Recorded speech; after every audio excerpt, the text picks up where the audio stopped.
We Can Do It! Programang hatid ay kwentong buhay na puno ng inspirasyon at aral mula sa ating mga kababayan worldwide. We Can Do It! Dito lang sa inyong 702 DZAS, FEBC Radyo TV.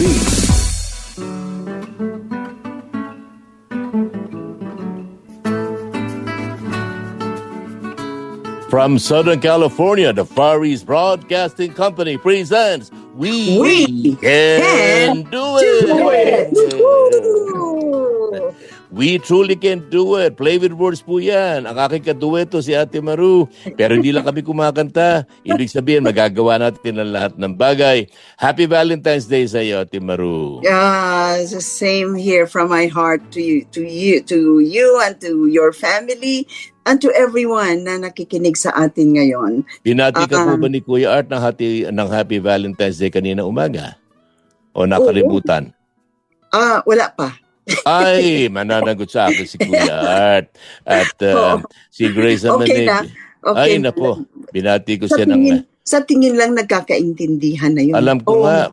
Isang titig mo lang kay Kuya Art, nagliligpit agad ng mga kalat eh.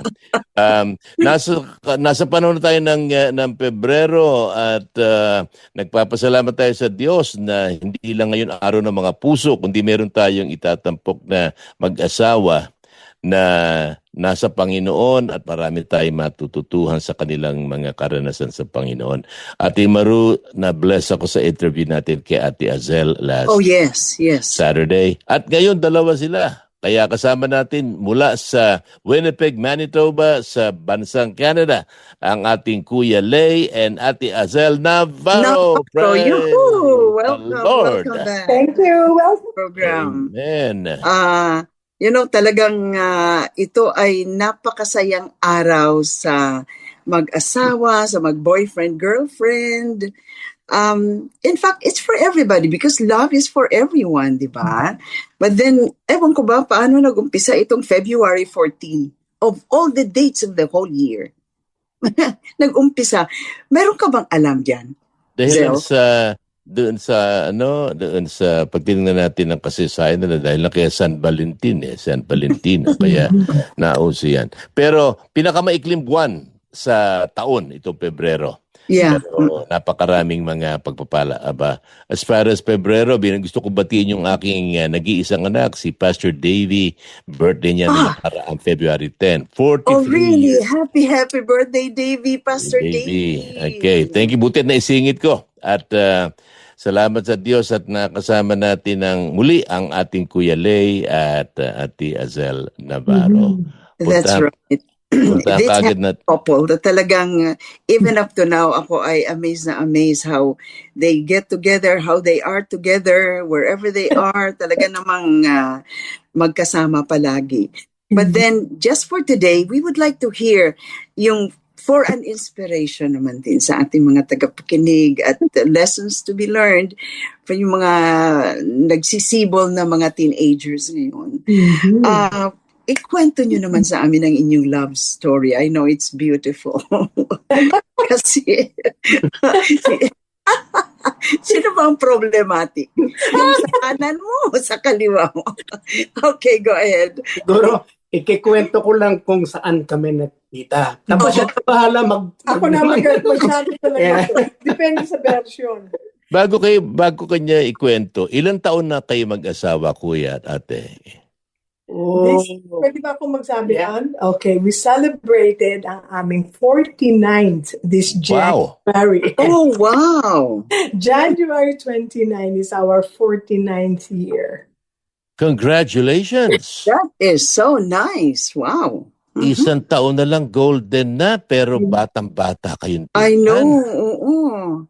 Ibang klase. Congratulations po. 49. Okay. Tatanong ko mamaya kung ano sikreto doon. Balikan natin yung inyong pagkikita. So, saan po kayo una nagkita, Kuya Lay? Paano kayo nagkita? Paanong ang dalawang puso ito? Opo.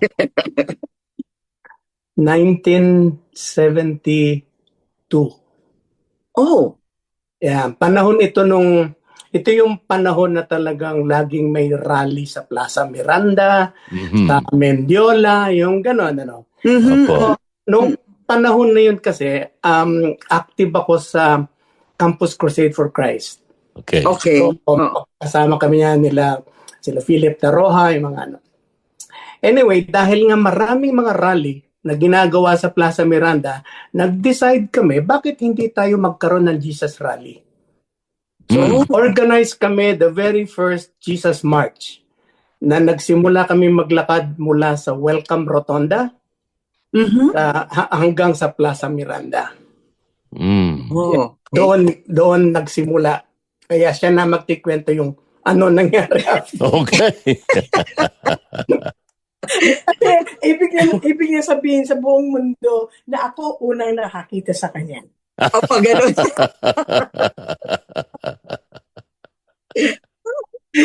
Ang church joined the Jesus March rally. So Okay. nasa first year, second year university, I think, first year university, nag-join kami doon. Tapos I saw him and I kind of stricken. Kasi Wow. gwapo pa siya noon. Guwapo. Hanggang ngayon. Tiso yan eh. Nandun kasi siya sa rally. Ang katabi niya, si Josie na girlfriend ni Romy Santos. Before. No? Si Romy Santos is one of the staff ng Campus Crusade. Campus Crusade. Okay. So yeah, we were introduced then yung anong yon. Pero after that, hindi na kami nagkita. Yeah, until during one of the isang hindi event leadership training ng Campus Crusade for Christ, may inabot sa akin si Josie na envelope na may card galing sa kanya. Alam mo, hindi ko maalala yun. I know the fifth.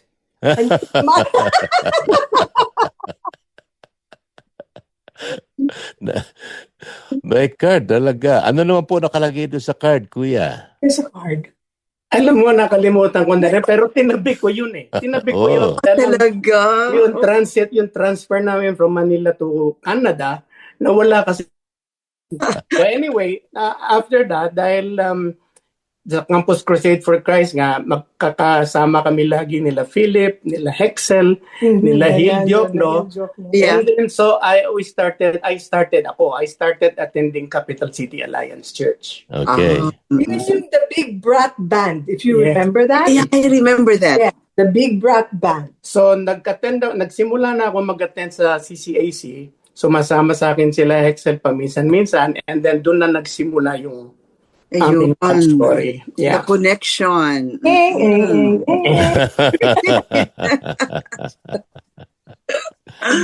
Ang ganda naman. Binigyan ka ng card. Sana credit card or... I know, sana nga rin eh. Pero, Ito nga maalala ko, SM o ano eh.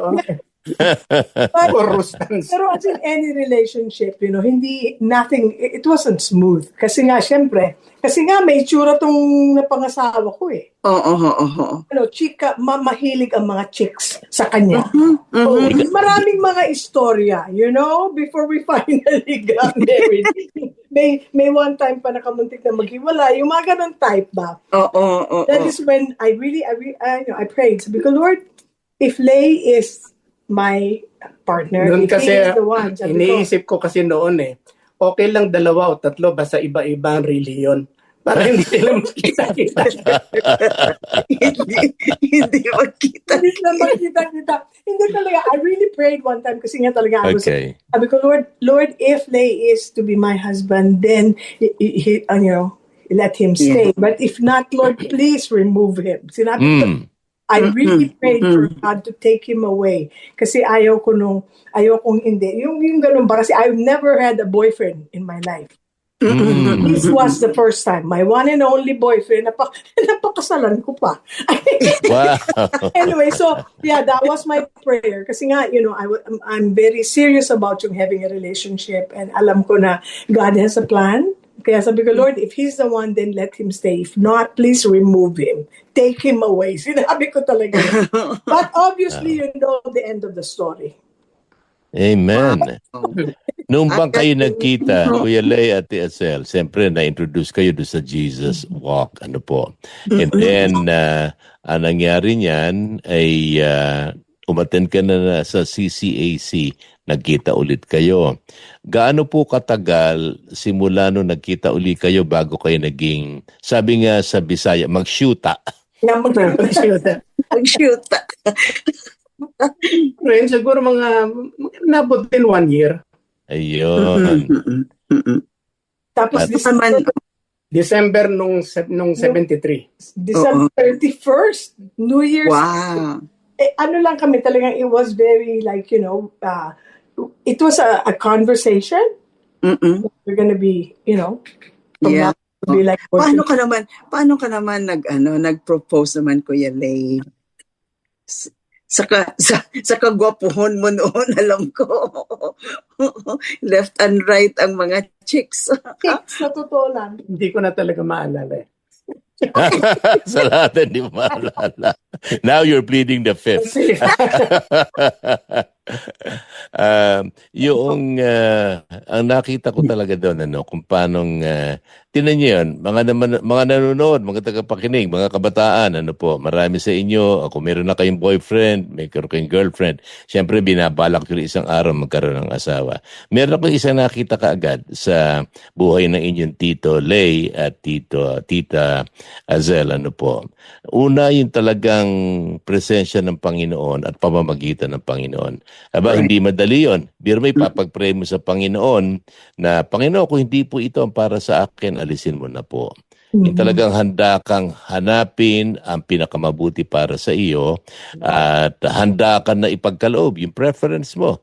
I'm sure no makita ni Ate Lay si Ate Azel, si Kuya Lay, talagang in love siya and vice versa. Pero yung bang kahit na, tulad kay Abraham, na ibibigay niya ang kanyang anak na pinakamamahal.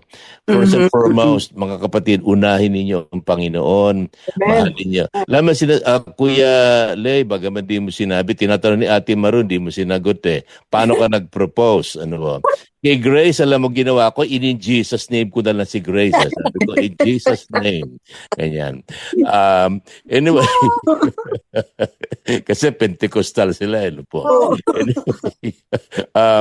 pero tandaan ninyo, basta inuna niyo ang Panginoon, hindi kayo ihuhuli ng Panginoon. Tinan niyo sa Kuya Lay, binigyan siya napakagandang may bahay. Ang aking Ate Azel, binigyan siya ng isang napakakisig. Di ko nag-usap kami before we went on the air, narinig ko na ang Kuya Lay pala natin, mga kabataan, ang Uncle Lay ninyo ay kabalin ko pala, Pampanga pala ang kanilang kaya pala Masante. Parehong wapo. Opo, kaya siyempre, bibigyan kayo ng Panginoon ng gwapo, mga kadalagahan dyan. Kaya huwag kayong mainip, huwag kayong kumagat kaagad. Mga kalalakihan, huwag kayong basta liligaw lang kung sino. Hintayin yung kalooban ng Panginoon para sa inyo. Correct. May kasabihan, don't settle for the second best. Settle for the best. At For the best. yan. Balikan natin kasaysayan ni Kuya at ni Ate. Ate Maru, sige po, kung ano po ang mga nais mo pang alamin. Ang masasabi ko is it's a very nice relationship kasi nga both of them knows the Lord. Kaya very very pleasant, very hindi yung talagang away selos yung ganon tipo. But there are a sort of parang may understanding, no? And then more patience for each other. May talagang may space palagi for improvement and for the relationship. Yun ang maganda kasi pag both of you kilala ang ating Panginoon. Kaya sa ating mga tagapakinig na pumili kayo, pag kayo ay anak ng Diyos, pumili kayo ng isang anak ng Diyos din. Yes. No? Of course, there will be some problems. Hindi naman talagang complete yan na wala talagang problema. Yes. But the thing is, you can also always look up to Jesus and pray for one another. And yun ang nakikita ko. Kaya hindi naman siya smooth ang relationship.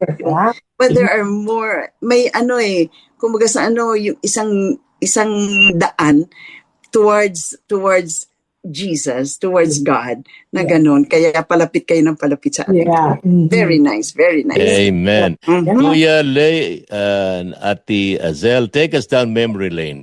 Kinasal kayo ng 1977. 77. Okay. Okay, 1977. Take us down memory lane. Saan na po kayo? Unang-una, ilan na po ang inyong anak? Meron kaming 3 lalaki at 2 apong lalaki. Wow! Ilang taon na po ang mga apo? Si Connor is 12 years old. Si Elias is 8 years old. All right. Ang mga anak namin, anong pangalan?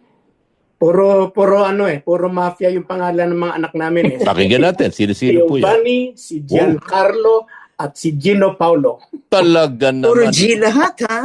You can't be more Italian than that. Hindi mo na itatanong. At Kuya Lay, kami po ay Marcello. May lahing Italiano din po kami. Italiano po kami. Opo. Ang lolo ko ay Ita, nakapakasama na Ilocano, kaya Italiano po kami. At yun namang si Ate Azel, sarap patawanin eh. Magandang, alam mo kung naroon ako sa improv at gumagawa ako ng stand-up comic, ano po, gusto ko nasa harapan ka sana.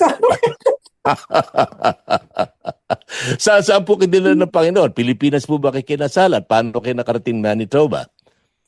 1977 kami kinasal sa Capital City Alliance Church. Si Pastor Apusen. Val Mike Apusen. Val Mike Apusen. Hey. Sa amin. So, nandun kami for a while hanggang mag-start kami ng church. Nag-start ng church yung brother-in-law ko, si June Vencer, at ang father-in-law ko sa Aurora Boulevard, yung Alliance Fellowship Church. So doon nagsimula rin ang ministry namin sa choir. Kasi doon sa Capital City Alliance Church, nandun may choir conductor kami doon, si Miss Zimmer. So nung lumipat kami sa Alliance Fellowship Church, si Asel na nag-conduct. At ako lang ang naghahanda ng mga music. At yun ang naging ministry namin hanggang dito sa Winnipeg. Wow! Dumating kami dito sa Winnipeg noong 86 sa Manitoba. Dumating dito sa Manitoba. Nung nag-people power, nawalan ako ng trabaho. At the same time naman, talagang timing ng Panginoon ito eh. Nakatanggap kami ng tawag at 3 o'clock in the morning galing sa Brandon, Manitoba. Isang maliit na city dito sa Brandon. Madaling araw, tumawag sa amin, sa kanya. At ino-offeran siya ng trabaho. Sabi ko, sige, umuha ka na lang, sabihin mo, padala nila ko anong offer. Kasi madaling araw eh. So dumating yung offer, nag-timing doon sa people power. So tumawag siya ng collect sa Brandon, Manitoba, accepting the job. At sinabi sa amin, i-advance namin lahat ng expenses at i-reimburse sa amin pagdating sa Canada. So, February, July nandito kami, July 4. Amazing. Ang bilis. Silang lahat, dala namin ng laman ng bahay namin, isang container. Wow. Dito, binayaran ng province ng Manitoba. It's a God's plan. I mean, I believe that hindi namin alam kung anong dadat na namin dito sa Canada. Kung naalala nyo o kilala nyo, Day, si Reverend Dennis Maves, isa sa mga missionary sa Pilipinas noon. Alliance missionary siya. Of all places, why Brandon? Sobra daw ang lamig doon, sobra daw ang kapal ng snow. But anyway, may isang pastor kasi sa Brandon, sa isang Alliance Church doon, classmate ni Dennis Maves sa Bible School. Okay. So, inintroduce niya kami by letter, wala pang email noon eh. So, pagdating namin sa Brandon, parang may pamilya na kami. Amen. Yung Alliance Church. And then we started singing sa choir, yung ganon. So, nagkaroon kami kagad ng pamilya kahit wala kaming kilala. Kahit na isang naman. Wow, amazing, amazing. Grabe ang leading ng Lord pala sa I know, totoo, yes. I know. Kaya pala bigla, okay, go ahead. And then after 1 year sa Brandon, nakatanggap ako ng sulat galing sa ating sister na si Jean Padrinao. Okay. Ate Jean. Nasa Pilipinas pa si Jean. Sumulat siya sa amin. Sabi niya, bro, sabi niya si Papa nagpapastor sa Winnipeg. Dalawin niyo naman. And Winnipeg is 2 hours away. Oh. 2 hours away from Brandon, 120 kilometers per hour dapat ang takbo mo para maging... So, dinalaw namin si Pastor Dave doon. Hindi niya ako masyadong naalala, pero si Pastor Dave kasi, mga young people yan doon sa pinanggalingan kong church bago ako nagpunta ng Alliance sa the Church of the Holy Redeemer sa Project 6. Oh, young people doon sila Pastor Dave. So, dumalaw kami doon, nag-attend kami ng service. And then after the service, nag-practice ang choir. Naawa kami, tinulungan namin. So, tinulungan namin yung choir. Ang kinabagsakan, every Friday, umaalis kami ng Brandon, nakikitulog kami sa mga bahay ng members sa Winnipeg. Ginawa namin yun 1 year. Nag-handle lang kami ng choir. Tapos Sunday, drive kami. Balik na naman. Oh, wow. Hanggang 1 year, nagsawa na kami ng kababiyahe. Nag-apply na siya ng transfer dito sa Sciences. Yeah. Kaya kami nandito ngayon sa Winnipeg dahil nga doon sa ministry ng choir. Kaya naman. So yung mga churches there were 4 Filipino churches at that time dito sa Winnipeg. Lahat sila natulungan namin sa choir.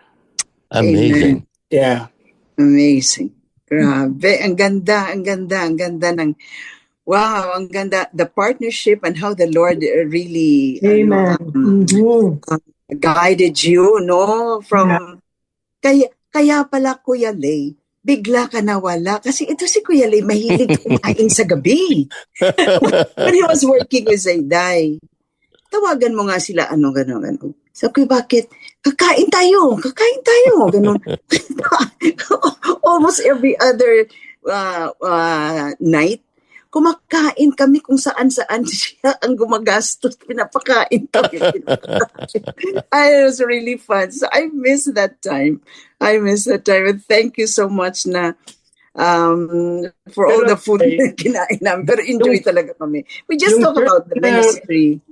Yung church na tinulungan namin ng choir, alam mo kung sino ang nagko-conduct ng choir ngayon doon? Sino po? Sister Jean Padrinao. Oh! ang tech nila, si Brother Roger Padrinao. Ate Jean, Kuya Roger, kung nanonood kayo, ha?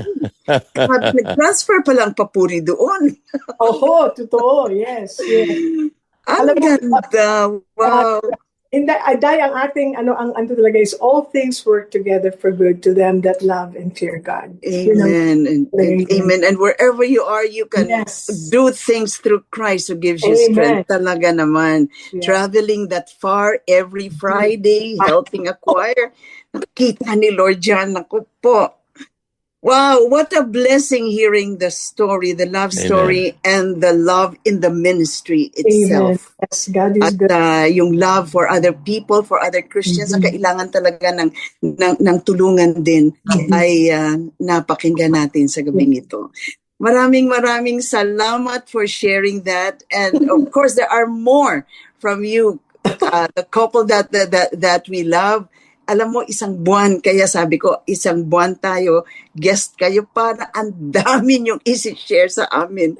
Kasi we have lost contact for so many years. For so many years. Or so many years. So there's a lot of things to share lang. So maraming salamat.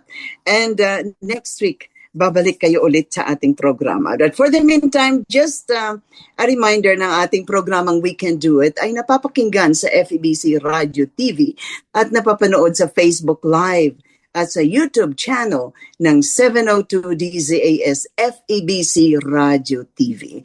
At ganoon din sa ating mga tagapakinig dyan sa Coronadal, South Cotabato, tayo po ay mapapakinggan sa DXKI 1062 tuwing Miyerkules ng hapon alas 5:30. Okay, so muli nagpapasalamat kami, Lay and Azel Navarro, for joining us today for a special program for February 14. Ay, nako. Kaya, Kuya Dave, tayo ay pansamantalang magpapaalam. Itong inyong mga kaibigan, Ate Maru Cepeda Javier at kasama si Dave Marcelo po. Kinakatawa ko rin ang ating engineer sa control, ang ating kapatid na Phil Lagtapon. Maraming salamat sa Kuya Lay at ating Ate Azel Navarro, at itatampok natin sila muli sa darating na Sabado. Huwag niyo kalilimutan, tulad ng mga Navarro, unahin natin ang Panginoon, ano man ang pagsubok, tayo papadubayan ng Panginoon. Natandaan natin, walang problema hindi natin kakayanin. Sapagkat sabi nga ni St. Paul, I can do all things through Christ who strengthens me. Kaya ano man ang sitwasyon sa buhay, mga tagapakinig, mga kaibigan, tandaan natin to. Ano man ang problema, kakayanin natin. Kuya Lay, Ate Azel, Ate Maru, sabay-sabay tayo, because with the Lord, we can do it! Thank you so much for joining us, and see you again next week, mga kaibigan. Goodbye for now. Goodbye for now. Inyong narinig ang Weekend Duet dito lamang sa inyong 702 DZAS FEBC Radio TV, Agapay ng Sambayanan.